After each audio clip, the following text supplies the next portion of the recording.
প্রিয় দর্শক, আপনার শিশুর যদি হঠাৎ করে শ্বাসকষ্ট শুরু হয় সেক্ষেত্রে চিকিৎসকের শরণাপন্ন হবার পূর্বে ঠিক কী করবেন, চলুন সেই বিষয়ে জেনে নিই একজন চিকিৎসকের কাছ থেকে। নানা কারণে শিশুর শ্বাসকষ্ট হতে পারে। প্রথমত যেসব শিশু অ্যালার্জি বা অ্যাজমাজনিত সমস্যায় ভুগে তাদের শ্বাসকষ্ট হতে পারে, জ্বরের কারণে শ্বাসকষ্ট হতে পারে। আরেকটি গুরুত্বপূর্ণ বিষয় হচ্ছে নিউমোনিয়া, সেজন্য শিশুর শ্বাসকষ্ট হতে পারে। তাছাড়া খেলার ছলেও শিশুর শ্বাসকষ্ট হতে পারে।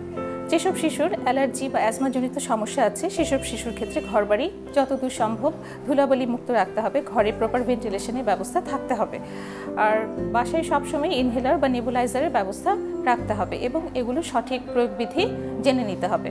জ্বরের কারণে শিশুর শ্বাসকষ্ট হতে পারে, এক্ষেত্রে তাপমাত্রা নিয়ন্ত্রণ করা খুবই জরুরি। স্পঞ্জিংয়ের মাধ্যমে বা প্যারাসিটামলের মাধ্যমে তাপমাত্রা নিয়ন্ত্রণ করতে হবে। আবার আরেকটি গুরুত্বপূর্ণ বিষয় সেটি নিউমোনিয়ার কারণে শিশুর শ্বাসকষ্ট হয়। এক্ষেত্রে শিশুর জ্বর থাকতে পারে, তীব্র কাশি থাকতে পারে, শিশু ঘন ঘন শ্বাস নেবে। ছোট শিশুদের ক্ষেত্রে মাথায় তালু দেবে যেতে পারে, বুকের খাঁচা ভিতরে ঢুকে যেতে পারে। এসব ক্ষেত্রে দেরি না করে নিকটস্থ চিকিৎসকের শরণাপন্ন হতে হবে অথবা হাসপাতালে নেওয়ার ব্যবস্থা করতে হবে। আবার শিশুরা খেলার ছলে অনেক সময় তীব্র শ্বাসকষ্টে আক্রান্ত হয়, সেক্ষেত্রে শ্বাসনালীতে খাবার বা খেলনা ঢুকে গিয়ে শিশুর তীব্র শ্বাসকষ্ট হতে পারে। সেক্ষেত্রে দেরি করার কোনো সুযোগ নেই, নিকটস্থ স্বাস্থ্যকেন্দ্রে নিয়ে শিশুর চিকিৎসা করতে হবে।